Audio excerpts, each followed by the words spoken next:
Om Shanti. Good morning. साकार मुरली 26 जुलाई 2025। बाबा का मीठा मीठा लेटर हम मीठे मीठे बच्चों के मीठे मंथन के लिए। मंथन शुरू करने से पहले आनंद के सागर शिव बाबा की आनंद भरी किरणों के नीचे बैठ जाते हैं और अनुभव करते हैं कि मैं आनंद स्वरूप आत्मा हूँ, आनंद के सागर की संतान हूँ। आज की साकार मुरली बाबा देखो अटेंशन खिंचवा रहा है हमारा कि ये विकर्म विनाश करने का युग है, तो हम और विकर्म करने का जोखिम कैसे उठा सकते हैं। तो हमें चेक करना चाहिए कि हमसे कोई विकर्म तो नहीं हो रहा है। विकर्म कहाँ से होते हैं? तो मनसा से भी होते हैं, वाचा से भी होते हैं, कर्मणा से भी होते हैं। मन में किसी के प्रति निगेटिव संकल्प करना भी विकर्म के खाते में जाता है ना। और आज बाबा ने परख बताई कि अतीन्द्रिय सुख का अनुभव किन बच्चों को होगा। देखिए, जिन्हें ज्ञान रतन धारण नहीं होते तो उनको अतीन्द्रिय सुख नहीं हो सकता। और आज बाबा ने तो कमाल की है, सीधा सीधा बोल दिया, अगर ज्ञान रतन धारण नहीं है तो गरीब है। मतलब जिनको ज्ञान रतन धारण मतलब पंडित की बात नहीं कर रहा है बाबा। धारण मतलब क्या हो गया, हमारे वो आचरण में आ जाए, उच्चारण में खाली न रहे, आचरण उच्चारण व्यवहार में आ जाए, तो उसके बारे में बाबा ने अटेंशन खिंचवाया है। पास्ट प्रेजेंट फ्यूचर का भी ज्ञान दिया है, उसके बारे में भी हम थोड़ा सा गहराई में जाएंगे। वॉइसलेस वर्ड विशेष वर्ड की भी बात आई है। जिसकी जितनी धारणा है वो साहूकार बनेगा, लेकिन कहाँ के लिए? इस पुरानी दुनिया में नहीं, नई दुनिया के लिए बनेगा। तो बुद्धि में बिठाना है। और बाबा तो ये भी कहता है, कल पहले जिसने मेहनत की थी वो करेगा। आज बाबा ने शिव शक्ति का बहुत अच्छा वो बताया है, शिव शक्ति के डिफिनीसन दिए। देखो, श्रीमद् द्वारा हम शक्ति लेते हैं। किससे शक्ति लेते हैं? शिव से शक्ति लेते हैं। तो जो शिव से शक्ति लेते हैं, बाबा ने कहा वो देवियाँ हैं, और उन्हीं का मंदिर में पूजन होता है, और फिर वही जा कर के विश्व पर राज करते हैं। महालक्ष्मी की भी बात आई है। आज बाबा जो कह रहा है, धीरज से अगर विचार सागर मंथन करो ना, तो सारी बातें बुद्धि में अपने आप आएंगी, क्योंकि बातें तो बहुत अच्छी हैं। बाबा और एक बात कह रहा है, जिन बच्चों का पुरुषोत्तम संगम युग की स्मृति रहती, जिसको भी रहती है, वो ज्ञान रत्नों का दान दिए बगैर नहीं रह सकता। चेक करें मुझे स्मृति रहती कि नहीं रहती। और एक प्रश्न पूछा है बाबा ने, आप लोग सोच के रखना, रावण का जलाना बंद कब होगा? सोचो। हमें तो भगवान ने, नशे की बात है, भीड़ में धक्का खाने से छुड़ा दिया ना। आज बाबा ये भी कह रहा है, जिन लोगों की शिकायत हो, तो उस टाइम नहीं था, ये 1969 के पहले की मुरली है कि मुरली अगर नहीं मिलती है तो बाबा को याद करो। आजकल तो ऐसा कोई बोल भी नहीं सकता। और 8 घंटा भले धंधा करो, 8 घंटा याद में रहने का पुरुषार्थ करो। कर्मातीत अवस्था के बारे में भी बाबा ने कहा, जब हो जाएगी तो कोई शरीर में रह नहीं सकता है। तो ठीक है। आज बाबा कह रहा है, बाप को भूलने की भूल ये सबसे बड़ी भूल है। और जो भी हमसे गलतियां हो जाएं, सर्जन को सब कुछ बता देना है, सुना देना है। अमृत बेला उठ करके विचार सागर मंथन करो ना, तो सब पता चलेगा। और आजकल जो महान आत्माएं कहलाती हैं, उनके नाम क्या होंगे? अखंडानंद रखते हैं। तो अखंडानंद किसको कहेंगे, उसकी भी हम गहराई में जाएंगे। और लगातार बाबा जो अव्यक्त इशारे की पॉइंट में, संकल्पों की पॉइंट में बता रहा है कि जो अपनी सूक्ष्म शक्तियाँ, मन बुद्धि को हैंडल कर सकता है, वो किसी को भी हैंडल कर सकता है। तो इसको भी हम गहराई से देखेंगे। हम शुरुआत करेंगे इसी से, अव्यक्त इशारे से। अभी एक बात हमको समझनी चाहिए कि बहुत पहले मैंने सुना था कि the way you work system will work. जैसे आप बिहेव करेंगे उसके हिसाब से सिस्टम काम करता है। आपने कभी गौर किया होगा, जैसा जैसा लीडर होता है वैसे वैसी प्रजा भी होती है। लीडर के हिसाब से नीचे वाले काम करते हैं, कारपोरेट के हिसाब से कारपोरेट का जो लीडर होता है सबॉर्डिनेट काम करते हैं। आप देखो प्राइम मिनिस्टर जो काम करेगा नीचे भी वही काम करेंगे। अभी आप देखो मनमोहन सिंह जी प्राइम मिनिस्टर थे, फिर नरेंद्र मोदी जी आए। मैं एक ही एग्जाम्पल लेता हूँ, स्वच्छता अभियान का। उन्होंने चालू किया, लीडर ने चालू किया तो नीचे तक भी आया। मैं किसी पार्टी का फेवरिज्म और इसकी बात नहीं कर रहा हूँ, मैं एक बात बता रहा हूँ। तो जो व्यक्ति अपने आप को हैंडल कर सकता है, हमारी सूक्ष्म शक्ति हम सबको पता है ना, मन बुद्धि संस्कार, वो दूसरों को भी हैंडल कर सकता है। मतलब हमको अगर अपने ऊपर कंट्रोलिंग पावर, रूलिंग पावर नहीं है तो एक्चुअली दूसरे को हैंडल करने का अधिकार ही नहीं है। कई लोग दूसरे को परिवर्तन करते हैं ना, इसलिए वो कहते हैं इंग्लिश में कि if you are right other is wrong then no need to angry, and if you are wrong then you don't have right for angry. मतलब क्या है कि अगर आप सही हैं और सामने वाला कुछ गलत बोल रहा है आपको, तो आपको ज़रूरत नहीं है गुस्सा करने की, क्योंकि आप राइट हैं, नीड नहीं है। और अगर आप गलत हैं तो आपको गुस्से करने का राइट ही नहीं है। तो अगर हमको स्व के ऊपर कंट्रोलिंग पावर नहीं है तो हम दूसरे को हैंडल कैसे कर सकते हैं? मेरा योग लगता नहीं है और मैं दूसरे को शिक्षा दूँ, दो करूँ। इसलिए आज दुनिया में कहते हैं पर उपदेश कुशल बहुतेरे। सबसे इजी काम है इस दुनिया में दूसरे को भाषण देना, सबसे इजी काम है प्रवचन देना। इम्प्लीमेंट कितना है? अगर कंट्रोलिंग पावर, रूलिंग पावर है तो बाबा कहता है यथार्थ हैंडलिंग पावर बन जाती है। बाबा देखो क्या कह रहे हैं, चाहे ज्ञानी आत्माओं की सेवा द्वारा हैंडल करो, चाहे ब्राह्मण परिवार में स्नेह संपन्न, संतुष्टता संपन्न व्यवहार करो, दोनों में सफल होंगे।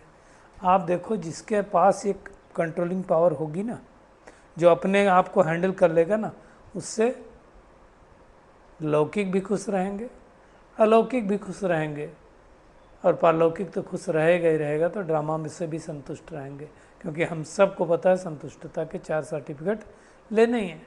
तो हमें संतुष्टता संपन्न व्यवहार करना है।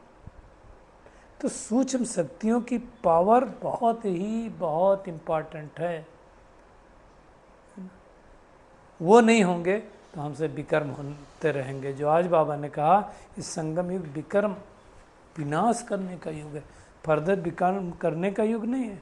हम और विकर्मों को अफोर्ड नहीं कर सकते, हमारी अब इतनी ताकत नहीं है कि और विकर्म करें, क्योंकि ऑलरेडी 63 जन्मों के विकर्म हमारे सिर पर हैं, वही नष्ट नहीं हुए। जैसे आजकल हम स्पेशल कर रहे हैं 63 जन्मों से जिन आत्माओं के साथ हमने व्यवहार किया उनसे क्षमा याचना कर रहे हैं, 21 दिनों तक करेंगे हम भी, ताकि जो हमारे आसपास हैं वो सब कौन है, वो 63 जन्म वाली आत्माएं हैं। तो उन सबको इमर्ज करके हम क्षमा मांग रहे हैं। ये करना चाहिए, अब सबको करना चाहिए, ताकि हमारे संबंध धीरे धीरे सुधरते जाएं। तो हमें देखना है, अब हमें विकर्म नहीं करना। विकर्म क्या होते हैं ये हम सबको पता है। जो कुछ हम सोचते हैं, जो कुछ बोलते हैं, जो कुछ करते हैं, किसी के प्रति गड़बड़ संकल्प करना भी ये विकर्म है। और अब विकर्मों का बोझ हम नहीं उठा सकते। दुनिया में लोग विकर्म करते हैं तो क्या करते हैं, फिर दान पुण्य करते हैं कि पाप कर लिया, ये वाला पाप कर लिया तो चलो कुछ दान कर देते हैं, है ना, कहेंगे बहुत पाप हो गए, चलो कुछ दान पुण्य कर देते हैं। पक्का समझना, ड्रामा में इसकी नूंद नहीं है कि आपने इधर पाप किया और इधर पुण्य कर दिया तो बैलेंस हो जाए। बैलेंस नहीं होता है कुछ। आपने पाप किया तो उसका भी मिलेगा, पुण्य किया तो उसका भी मिलेगा, दोनों को मिलेगा। तो हमें अच्छी तरह से समझ करके फिर दान पुण्य करना है। सबसे बड़ा दान क्या है? जो ज्ञान दान मिला है हमें। सबसे इस समय संगम युग पर परमात्मा ज्ञान दान देता है, और जिनको ज्ञान दान मिल गया है वो बगैर दान पुण्य किए रह नहीं सकते। और सर्वश्रेष्ठ दान है ज्ञान रत्नों का दान। तो ये अच्छी तरह से समझना है। बाबा ने आज पास्ट प्रेजेंट फ्यूचर का भी ज्ञान दिया। पास्ट प्रेजेंट फ्यूचर मतलब देखो, इसको बहुत अच्छी तरह समझना। अगर ये चक्कर है तो जो सतयुग था हमारे लिए आज क्या है? पास्ट है, करेक्ट ना? पास्ट में था, अभी हम संगम युग पर हैं, आने वाला क्या है? तो फ्यूचर भी सतयुग है। पास्ट भी बोलेंगे क्या है? सतयुग पास्ट हुआ, फिर त्रेता युग पास्ट हुआ, फिर द्वापर युग पास्ट हुआ, फिर कलयुग पास्ट हुआ। तो पास्ट प्रेजेंट, अब गायन जो करते हैं वो किसका करते हैं? पास्ट का करते हैं। वैसे भी देखा जाए तो हम ज़्यादातर या तो पास्ट में होते हैं या फ्यूचर में होते हैं। हालांकि दुनिया में कहते हैं past is history, future is mystery and current is only present is present. Present में अगर रहोगे तो आपको प्रेजेंट मिलेगा, ऐसा लोग बोलते हैं। तो जो पास्ट में हुआ प्रेजेंट होगा, जो फ्यूचर होगा वो कल पास्ट भी हो जाएगा। तो ये होता रहता है ना। आज बाबा जो कह रहा है कि ज्ञान रत्नों से जो भरपूर है वही अमीर है, नहीं तो गरीब है ना। तो इसलिए ऐसे नहीं कहते हैं सबसे बड़ा धन है ज्ञान धन है, लेकिन ज्ञान धन कब बड़ा है उसको आज बाबा ने क्लेरिफाई किया। अगर ज्ञान रतन धारण है तो बड़ा है, धारण नहीं है तो हम गरीब हैं। भले हमारे पास कितना भी ज्ञान हो, अगर धारणा में नहीं तो कोई मतलब नहीं। हमारे अगर व्यवहार में नहीं है, कोई कितना भी पढ़ लिख करके आए और उसको बातचीत करना भी ना आए, तो उसका मतलब क्या है उसकी पढ़ाई लिखाई का? हमारी पढ़ाई लिखाई अगर हमारे आचरण में ना आए तो उसका मतलब क्या? कोई बच्चा बहुत साल भर पढ़ता हो लेकिन एग्जाम में लिख ही ना पाए तो उस पढ़ाई का मतलब क्या है? तो इसको अच्छी तरह से समझ करके हमें मेहनत करना है।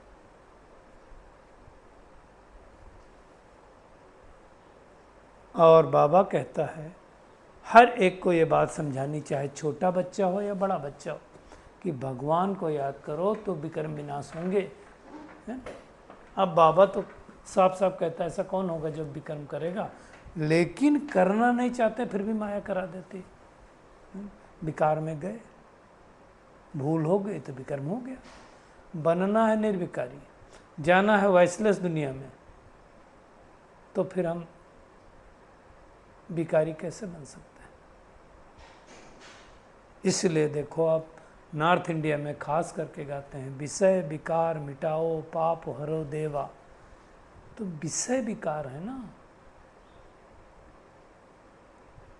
विशेष नाम है ना विकार का। तो अच्छी तरह से हमको देखना है। जिसकी धारणा है, जितनी जिसकी धारणा है उतना वो साहूकार बनते हैं। अंडरलाइन कर लें, लिख लें, कहीं पर जिरास करके रख लें, धारणा इज इक्वल टू साहूकारी। धारणा इज इक्वल टू साहूकारी। जिसकी जितनी धारणा है उतना साहूकार है। कहाँ? नई दुनिया के लिए, यहाँ नहीं। तो ये अच्छी तरह से समझना, बुद्धि में बिठा देना कि भगवान हमें एक ज्ञान दे करके धारणा करवा रहा है। कल पहले भी करवाया था, आज भी करवा रहा है। कितनी बार विश्व के मालिक थे, बने हैं, फिर बनेंगे। हर बार अमीर बनते हैं, फिर फकीर बनते हैं, है ना?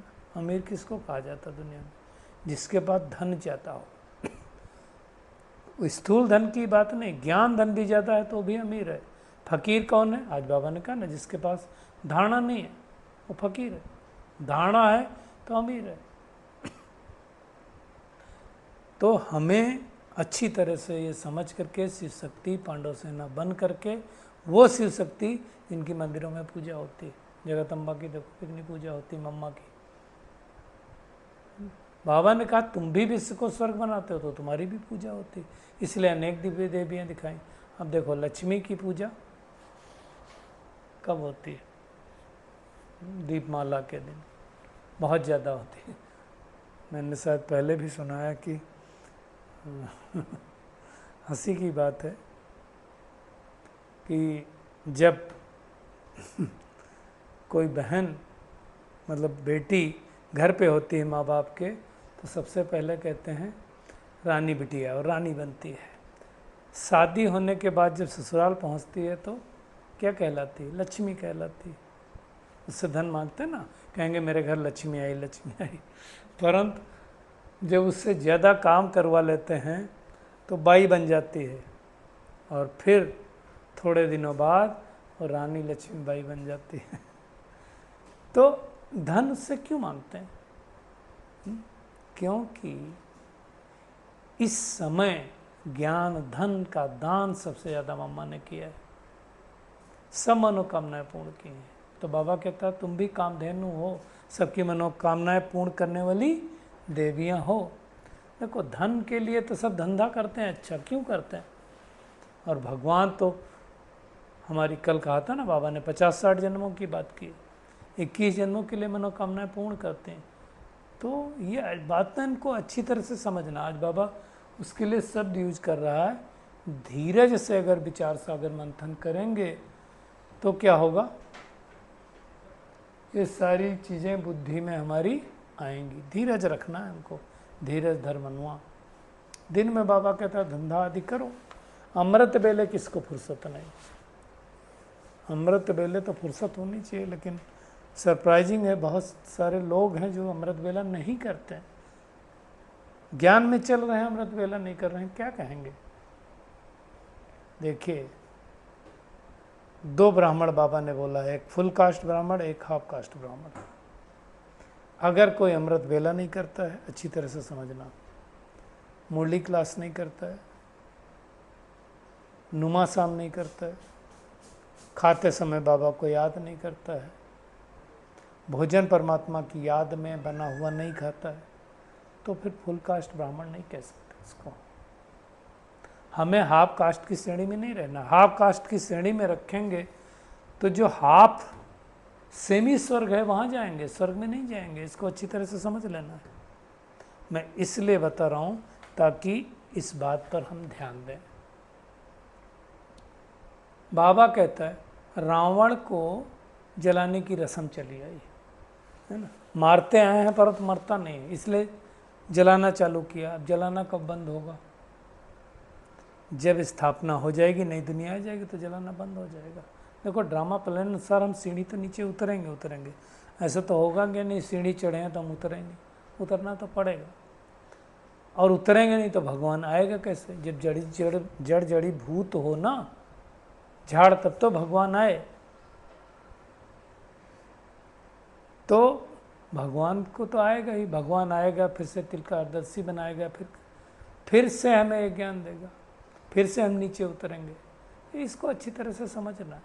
बाबा ने तो हमें धक्का खाने से छुड़ा दिया। भक्त देखो कितनी धक्का खाते हैं। अभी देखो कांवड़ियों को बेचारे कितनी मेहनत करते हैं। तो हमें तो कोई धक्का खाने की आवश्यकता नहीं है ना। कांवड़ी का भी किसी ने मतलब बताया था, उसके 3-4 तरह से करते हैं। खैर हमें तो बाबा सब कुछ बता चुका है। आज बाबा ने 5 मंजिल से गिरने का और 2 मंजिल से गिरने का डिफरेंस भी बतलाया हुआ है। विकारों में गिरे तो 5 मंजिल से गिरे, बाकी चीज़ों से गिरे तो 2 मंजिल से गिरे। तो अभी ये समय है हमें अच्छी तरह से बाबा को याद करके मेहनत करनी है। बाबा देखो क्या कह रहा है, ब्राह्मणों का झाड़ तो बढ़ेगा, और जो ब्राह्मण बनेंगे सच्चे ब्राह्मण हैं, हाफ कास्ट ब्राह्मण नहीं, वो सूर्यवंशी में जाएंगे। बाबा कहता है मुरली नहीं मिलती तो बाप को याद करो। पहले तो मुरली की हम सबको व्यथा पता है, बड़ी हालत ख़राब होती थी, मुश्किल से मिलती थी, अब तो मिल रही है। तो मेहनत करो, शरीर निर्वाह धंधा करो, कोई मना नहीं है। 8 घंटा रहने याद में रहने का पुरुषार्थ करो, लेकिन जल्दी नहीं होगी अवस्था। बाबा वार्निंग भी दे रहा है, अंत में होगी। और जब अवस्था हो गई कर्मातीत तो ये शरीर तो छूटेगा और रह नहीं सकता है। तो इसके हमें ध्यान देना है।